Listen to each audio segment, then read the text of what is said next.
Assalamualaikum warahmatullahi wabarakatuh.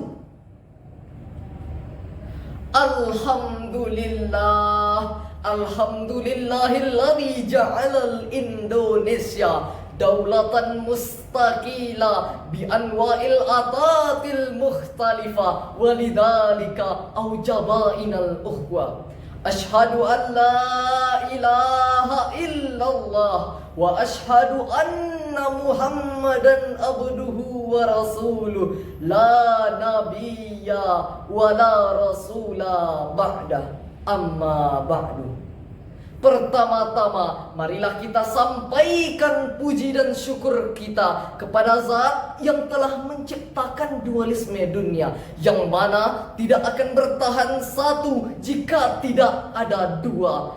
Sehingga terciptalah langit dan bumi, bulan dan bintang, daratan dan lautan, si ganteng dan si buruk rupa, sehingga sempurnalah kehidupan di alam semesta. Kedua, salawat dan salam tentunya kita sampaikan kepada Nabi kita Muhammad sallallahu alaihi wasallam, sang penghibur lara di kala duka, penempat kalbu di kala rindu, dan penenang hati di kala tersakiti. Siapa lagi kalau bukan Rasul kita Muhammad sallallahu alaihi wasallam dengan melafazkan Allahumma salli ala Muhammad wa ala ali Muhammad.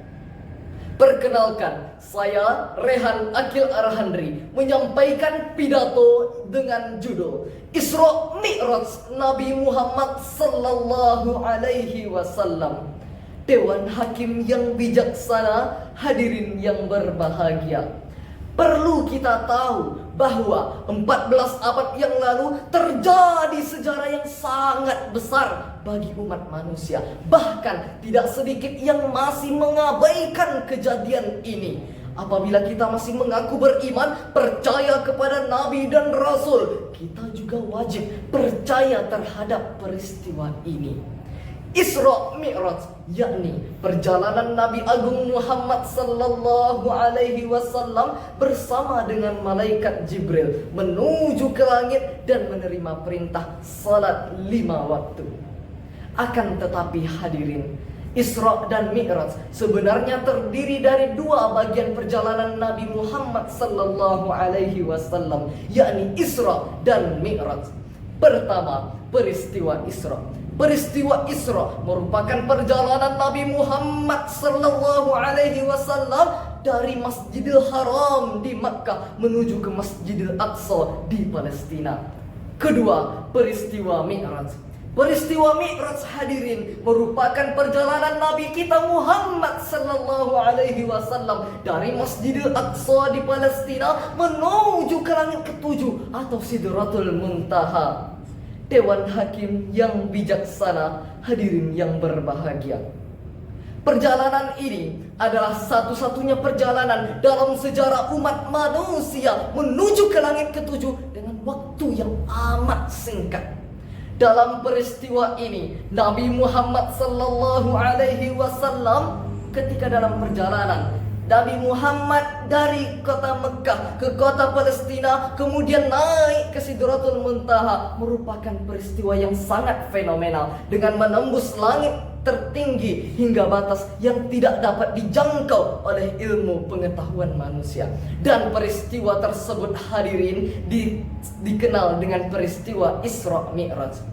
Dalam perjalanan ini, Nabi Muhammad sallallahu alaihi wasallam dan seluruh umatnya mendapatkan perintah untuk melaksanakan ibadah salat 5 waktu. Dan perintah itu langsung diturunkan oleh Allah Subhanahu wa ta'ala. Dewan Hakim yang bijaksana, hadirin yang berbahagia. Ibadah salat 5 waktu merupakan ibadah yang sangat menakjubkan, yang hanya dilakukan oleh umat Islam saja. Dalam berbagai konteks ibadah, salat 5 waktu merupakan sesuatu yang sangat istimewa.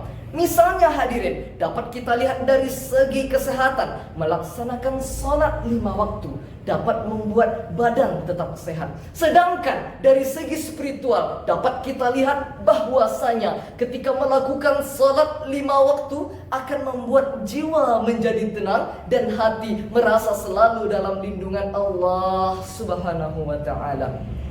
Dewan Hakim yang bijaksana, hadirin yang berbahagia, ibadah salat merupakan salah satu syarat rukun Islam yang dimana diletakkan setelah syahadat. Ibadah ini merupakan ibadah yang dilakukan oleh umat Islam setiap harinya, dan ibadah ini langsung diturunkan oleh Allah Subhanahu wa ta'ala.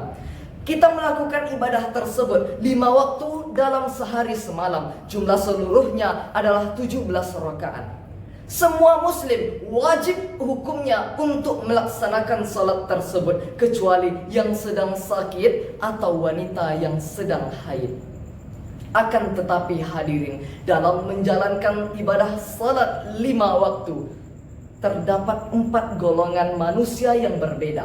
Di antaranya adalah golongan pertama adalah mereka yang meninggalkan perintah salat 5 waktu dan ingkar terhadap perintah dan hukum salat tersebut. Para jumhur ulama hadirin sepakat mengkategorikan mereka adalah kafir karena mereka meninggalkan salat 5 waktu tanpa alasan apapun. Golongan ini sangatlah berbahaya di muka bumi ini. Golongan kedua adalah mereka yang meninggalkan salat 5 waktu padahal mereka paham, namun mereka tahu bahwa salat itu hukumnya wajib dan haram untuk ditinggalkan. Mereka berdalih malas ataupun sibuk dalam pekerjaannya. Para ulama pun sepakat mengkategorikan mereka adalah fasik, yakni orang yang melenceng dari simpang-simpang ajaran Allah Subhanahu wa ta'ala. Golongan ketiga adalah mereka yang menjalankan salat 5 waktu, akan tetapi hadirin, mereka menjalankan salat 5 waktu tersebut dengan tidak benar, asal mengerjakan saja, karena mereka hanya saja menggugurkan kewajiban salat atas diri mereka.